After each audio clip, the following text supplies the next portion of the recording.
Well, let's get more on this now with Hatem Bazian, who's a professor of Middle Eastern languages and cultures at the University of California, Berkeley. Really good to have you back with us, Professor.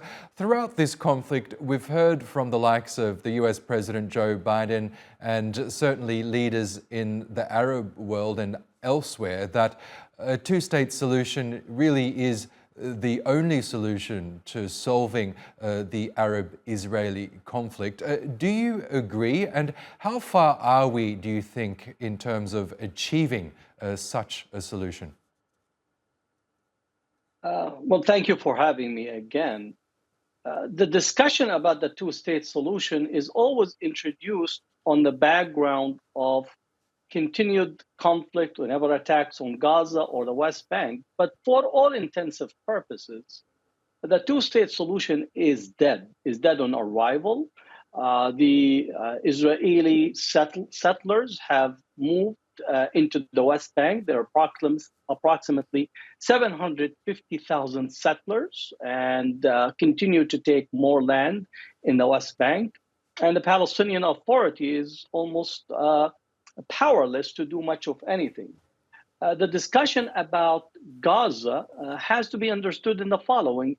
How do the world community propose to arrive at a demilitarized Gaza, considering that Israel has already pounded Gaza almost 7 times prior to this current attack, and both the population as well as Hamas at this particular time is still in total control of the Gaza, both inside as well as governing the Gaza Strip in its totality.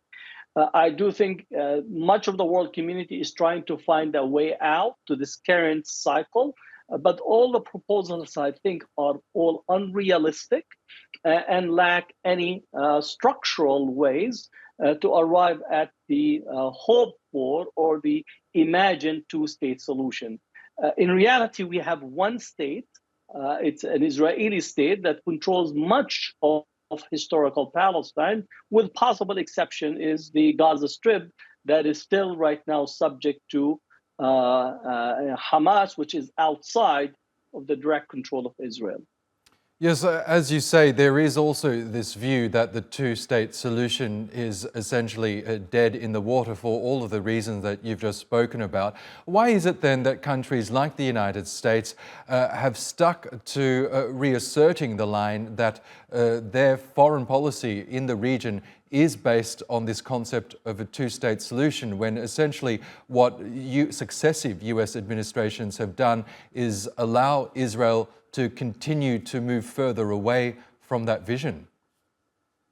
Even today, Netanyahu, he expressed that he is the best person to prevent the possibility of a two-state solution.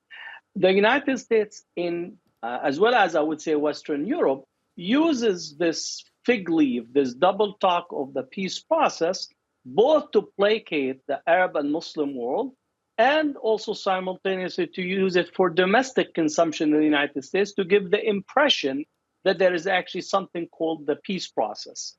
In this way, we could actually maintain permanent occupation and permanent peace process, where occupation continues while the so-called peace process goes to nowhere. It's literally, to say it's dead on arrival implies that it's coming. It's actually been buried almost 6 feet under, and Netanyahu has poured cement on it and nailed the coffin many times over.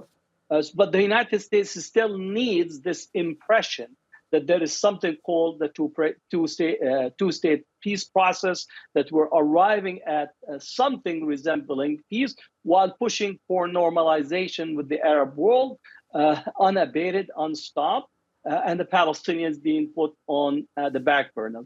Lastly, I would say for domestically in the United States, especially within the Democratic Party, there's an increasing pressure and a shift in the Democratic Party to actually call for Palestinian freedom. And we're going to see how this will actually be articulated and developed as we get closer to the 2024 election. Just before I came on the camera with you, the polling data for young population, which is the population between 18 to 34 in the United States, voting population, Biden in the 2020 election received almost a percentage of 29 percentage difference in terms of his support. Now that collapsed to 3%.